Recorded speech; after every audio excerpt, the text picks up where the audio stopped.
प्यारे बच्चों नमस्कार। स्वागत है फिर से एक बार आपका पीकेटी एजुकेशनल अपडेट चैनल में। और जो पहली बार चैनल पर आए हैं उन सभी से रिक्वेस्ट है कि वो चैनल को सब्सक्राइब कर लें ताकि एग्जाम, एजुकेशन और स्टडी से रिलेटेड सभी न्यूज़, सभी इन्फॉर्मेशन आप सभी को टाइम पर मिल सके। स्टूडेंट्स, एमपी बोर्ड ने क्लास 10 के एग्जाम को कैंसिल कर दिया। रिजल्ट का काम चल रहा है। रिजल्ट किस तरह बनेगा उस पर मैंने 2 वीडियो बनाए हैं, आप सभी ने देख लिए होंगे। फिर भी कुछ स्टूडेंट्स को डाउट आ रहे हैं तो वो मैं यहाँ क्लियर कर रहा हूँ। पूरे वीडियो को आप लोग ध्यान से देखिएगा बिना स्किप किए, तभी आप सभी को प्रॉपर समझ में आएगा। तो स्टूडेंट्स, एमपी बोर्ड ने एमपी ऑनलाइन लॉगिन के माध्यम से सभी स्कूल्स को एवरेज दे दिए हैं। अपने डाइस कोड के आधार पर जिस स्कूल का जो कोड है वो ओपन करके वहां पर अपने एवरेज देख सकता है। उसमें 3 साल के एवरेज दिए, उसमें से जो बेस्ट एवरेज है वो अलग से एमपी बोर्ड ने लिख दिया है कि उसी एवरेज पर आपको इस साल काम करना, और इस साल का जो रिजल्ट स्कूल के द्वारा बनाए जा रहे हैं उसमें आपको उसी एवरेज को टच करना। उससे +2 या -2 ज़्यादा कम हो सकता है। तो जैसे किसी स्कूल का जो एवरेज है वो एमपी बोर्ड की तरफ से अभी 52% दे दिया गया है, जो भी टोटल दिया है, तो वही स्कूल को भी इस साल सारे स्टूडेंट्स के मन में ये डाउट आ रहा है कि एवरेज 52% है तो क्या हमारे परसेंटेज भी 52 तक ही बनेंगे? क्या हमारे किसी स्कूल में किसी बच्चे के 90%, 95% नहीं बनेंगे? तो ये सब बातें भी मैं यहाँ क्लियर कर रहा हूँ। कुछ बच्चों का ये भी कहना है कि उन्होंने कुछ टेस्ट नहीं दिए हैं या एक ही एग्ज़ाम दिए हैं, बाकी में एब्सेंट हैं, या कॉपीज़ जो है वो स्कूल में सबमिट नहीं की और पूरे उसमें एब्सेंट भी रहे हैं, तो क्या उनको फेल कर दिया जाएगा? तो ये सारी बातें स्टूडेंट्स में आपके डाउट क्लियर करने के लिए ये वीडियो बनाया है। तो सबसे पहले 3 साल के बारे में मैं पहले भी अपने वीडियो में बता चुका हूँ, उसके बाद भी स्टूडेंट्स को थोड़ा सा डाउट्स है कि हमारे 3 साल का परफॉर्मेंस देखेंगे। तो स्टूडेंट ऐसा नहीं है, मैं क्लियर कर चुका हूँ कि स्कूल के जो 10th क्लास का 3 साल का जो रिजल्ट रहा है, आप जो भी स्कूल में पढ़ रहे हो उसमें कक्षा 10वीं का जो विगत 3 साल से जो परसेंटेज आ रहा है, जितना एवरेज निकल के आ रहा है, उसमें से जो बेस्ट एवरेज है 1 साल का जिसमें अच्छा परफॉर्मेंस किया आपके स्कूल में, उस एवरेज को सेलेक्ट किया जाएगा और उसी के आधार पर इस साल रिजल्ट बनाया जाएगा। जैसे मान लीजिए 57% आपके स्कूल का बेस्ट एवरेज रहा है 3 साल में किसी 1 साल का, तो इस साल भी आपको 57% ही एवरेज देना है, जो एवरेज परसेंटेज है वो। तो अब ऐसा नहीं है कि इसमें किसी के 95 नहीं बनेंगे या 85% नहीं बनेंगे, आपके स्कूल के परसेंट उसी तरह बनेंगे, पर ओवरऑल जब उसका टोटल निकाला जाए, उस साल जो एवरेज एमपी बोर्ड की तरफ से दिया गया स्कूलों को, उस एवरेज का जो टोटल है जो निकला है उससे आपको मैच करना पड़ेगा। तो फिर जो कम ज़्यादा नंबर दूसरे स्टूडेंट्स के होंगे, तो आपने यदि सारे एग्ज़ाम अटेंड भी किए हैं और बहुत अच्छे नंबर लेके भी आए हैं, तो अब ये परफॉर्मेंस आपका स्कूल में टीचर के अकॉर्डिंग होगा, क्योंकि प्रोजेक्ट के नंबर उनको देना है और सभी बच्चों को 80-90 नंबर दे नहीं सकते। तो कुछ बच्चे तो फर्स्ट डिवीज़न आएंगे जो डिजर्व करते हैं 95%, 90%, 80% तक भी,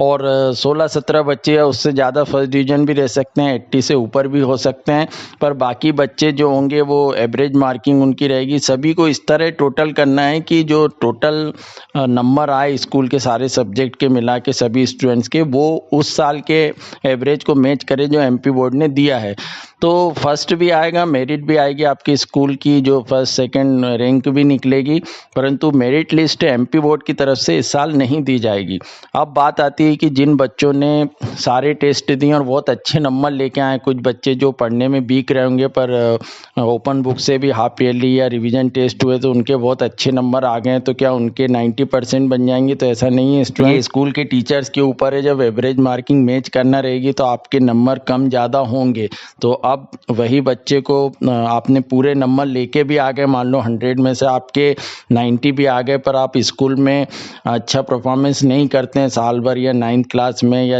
आपका जो एकेडमिक ईयर रहा और टीचर्स की नज़र में आप उतने अच्छे स्टूडेंट नहीं हैं, तो आपके नंबर कम भी कर दिए जाएंगे, और जो डिजर्व करते हैं स्टूडेंट्स उन्हीं को ज़्यादा नंबर दिए जाएंगे, क्योंकि कम ज़्यादा तो थोड़ा करना ही पड़ेगा। तो ऐसा तो हर बच्चे ने ओपन बुक या उससे किया तो वो सभी के बहुत अच्छे नंबर आए होंगे। होंगे, तो इस तरह नहीं होगा, कम ज़्यादा नंबर उसमें टीचर्स को करना पड़ेंगे।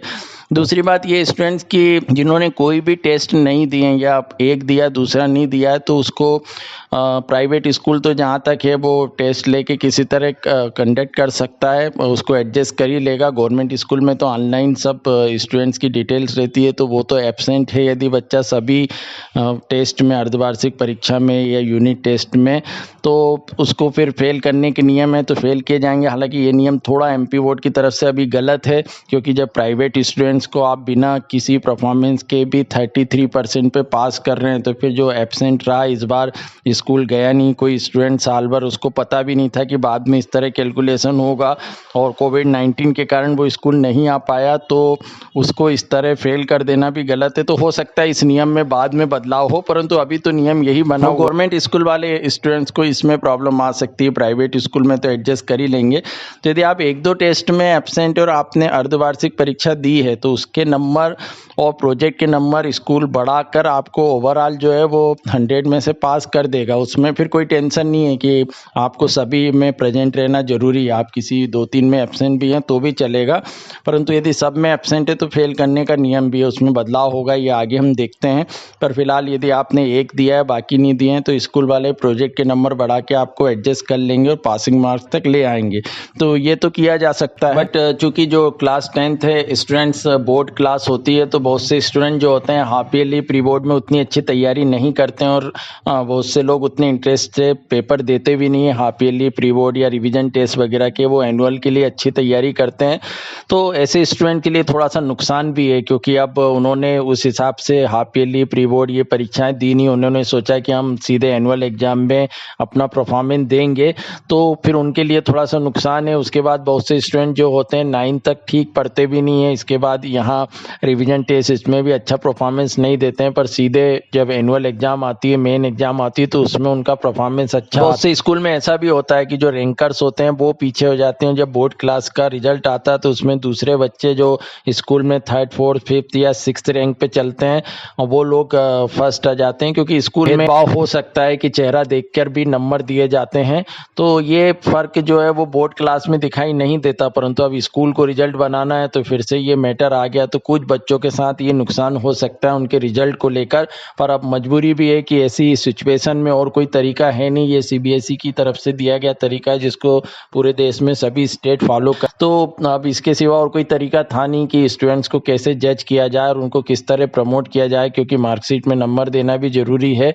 तो ये कुछ बच्चों के साथ ऐसा है, जो पढ़ने वाले बच्चे हैं, जो वीक बच्चे हैं, उनके साथ इसमें फ़ायदा भी है कि उनको एवरेज मार्किंग में बहुत अच्छे नंबर भी मिल जाएंगे, या जिन्होंने कुछ नहीं पढ़ा वो सब इस बार पास भी हो रहे हैं। तो ये सारी रूल्स जो हैं इस बार थोड़े से चेंज होके आए हैं, तो कुछ के लिए अच्छे हैं, कुछ के लिए गलत भी हैं। कुछ प्राइवेट स्कूल्स और दूसरे स्कूल इसमें ऑब्जेक्शन भी ले रहे हैं, कुछ टीचर्स भी आपसे ऑब्जेक्शन ले रहे हैं कि ये रूल सही नहीं बना है, परंतु अब इसको चेंज करना मुश्किल है। और जहाँ तक अभी रिजल्ट की बात है और कुछ रूल की बात है, तो हो सकता है रिजल्ट बनने में अभी थोड़ा सा और टाइम एमपी बोर्ड बढ़ा दे, क्योंकि सीबीएसई ने भी बढ़ा दिया है। तो बहुत सारी प्रॉब्लम्स भी हैं नए रिजल्ट को लेकर, और कुछ स्टूडेंट के साथ अच्छा भी हो रहा है, तो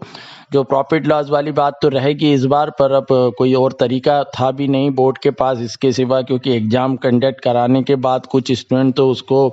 ठीक दे देते जो पढ़ते हैं, पर बाकी स्टूडेंट के साथ इस साल दिक्कत होती, जिन्होंने साल भर जिनके स्कूल नहीं लगे हैं, जिनके यहाँ पढ़ाई नहीं हुई। तो ओवरऑल अब इस कंडीशन में कोरोना के टाइम में यही बेहतर था, और इसी का रास्ता अब एमपी बोर्ड ने सीबीएसई को देखकर अपनाया है। तो अब जैसा भी ये स्टूडेंट जो रिजल्ट है वो आपके सामने जुलाई तक आ ही जाएगा। तो इस तरह जो पूरी प्रोसेस है वो रहेगी रिजल्ट की। इसके बाद भी कुछ डाउट्स हैं आपको तो मुझे कमेंट जरूर करिएगा, ताकि मैं आगे फिर वीडियो में उसको आपके लिए और क्लियर कर सकूँ।